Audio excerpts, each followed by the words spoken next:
Okay, I've been waiting for this one. This is one of my favorite episodes. Did you know that reading for just 20 minutes a day exposes you to over 1.8 million words a year and significantly improves your focus, your vocabulary, and your cognitive resilience?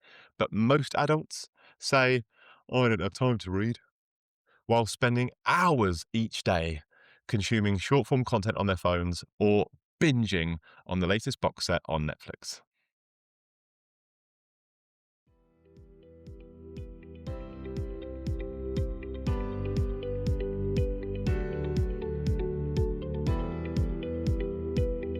Welcome back to my Daily Wins podcast. Let me begin by asking you a question. When was the last time you finished a book?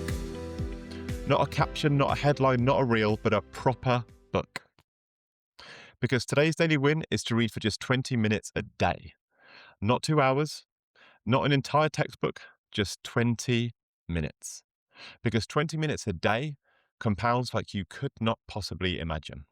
And to try and get you in the mood for today's episode, I'm going to run through 10 things you probably don't know about reading for 20 minutes a day. Number one, reading reduces stress levels significantly within minutes. Number two, reading strengthens neural connectivity in the brain. Number three, reading improves attention span over time. Number four, it increases empathy and emotional intelligence. Number five, it sharpens your vocabulary and your communication skills. Number six, it enhances memory retention. Number seven, it supports long-term cognitive protection. Number eight, it improves sleep when done before bed. Number nine, it develops critical thinking skills. And coming in at number 10, knowledge compounds faster than motivation. We live in a world where most people scroll daily, but very few study or read daily. And that difference is compounding quietly in the background all the time. So as we move on to our Would You Rather Win or Drift segment, I'm going to read out a handful of scenarios and I want you to have a think about whether you are currently winning or drifting as far as these are concerned. So, would you rather train your focus or fragment it? Would you rather build knowledge or skim information? Would you rather grow intellectually every year or stay at the same level? Would you rather consume intentionally or be consumed by algorithms? Which direction are your evenings currently nudging you towards? Because, like with most daily wins or daily drifts, you cannot be doing both of these simultaneously. You are currently falling into one of these two camps. And this isn't about judgment. This isn't about pointing any fingers. It's not about hanging our heads in shame, because even the most intelligent, ambitious amongst us still don't read consistently because reading can feel so slow. It requires stillness in a busy world. It's not stimulating like a phone. It's not as fun as scrolling. Dopamine now, for so many people, beats growth later. Instant gratification now beats delayed gratification later. But attention is a muscle, and what you train grows. So if you train distraction, your distraction is going to strengthen. If you train depth, that depth is going to strengthen.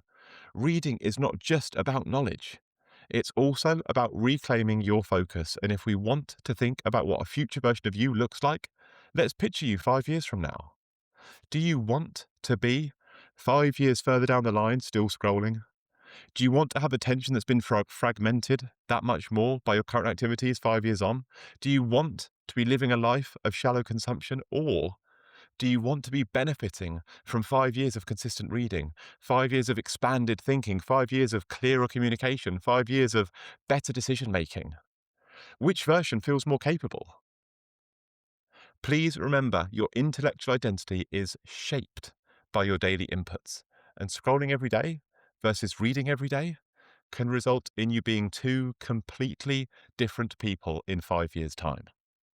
And I think a helpful way to help us join those dots from now until year five is by using a real life example. So let's say we do the reading instead of scrolling, and that better focus could mean higher productivity.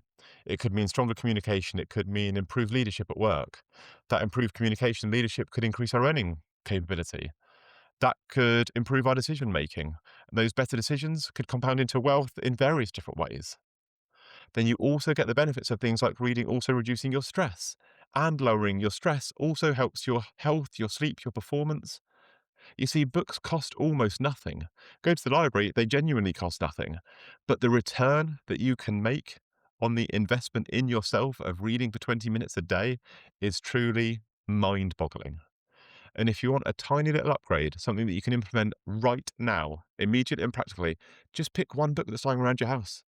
Set one consistent time in your day, ideally just before bed, although not necessarily in your bedroom, but we'll cover that in a different podcast.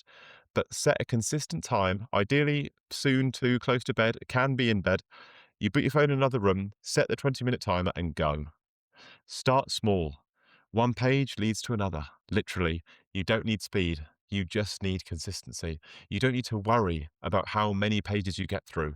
You just need to turn up and give yourself that 20 minutes because the ripple effects can be enormous.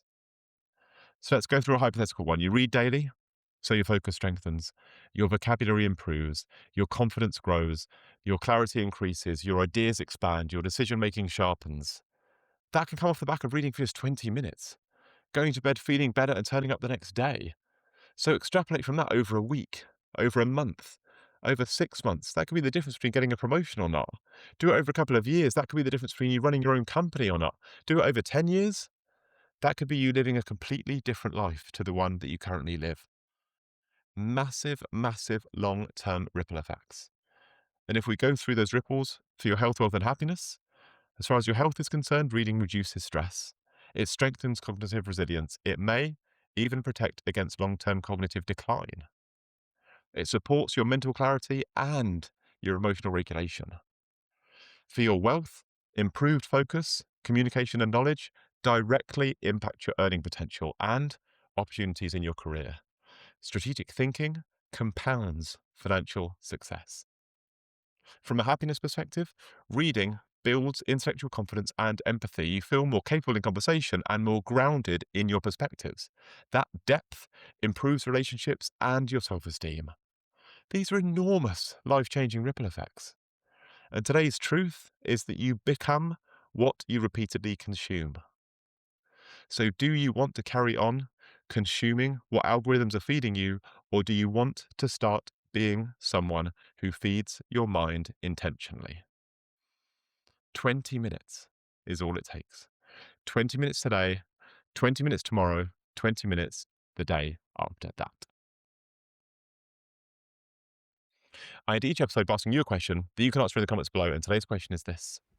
If you committed to just 20 minutes every day for the next year, what area of your life do you think you would most want to strengthen through that new knowledge? Have a think about it and let me know what springs to mind in the comments below. I would love to hear from you. Big love, Big Daddy.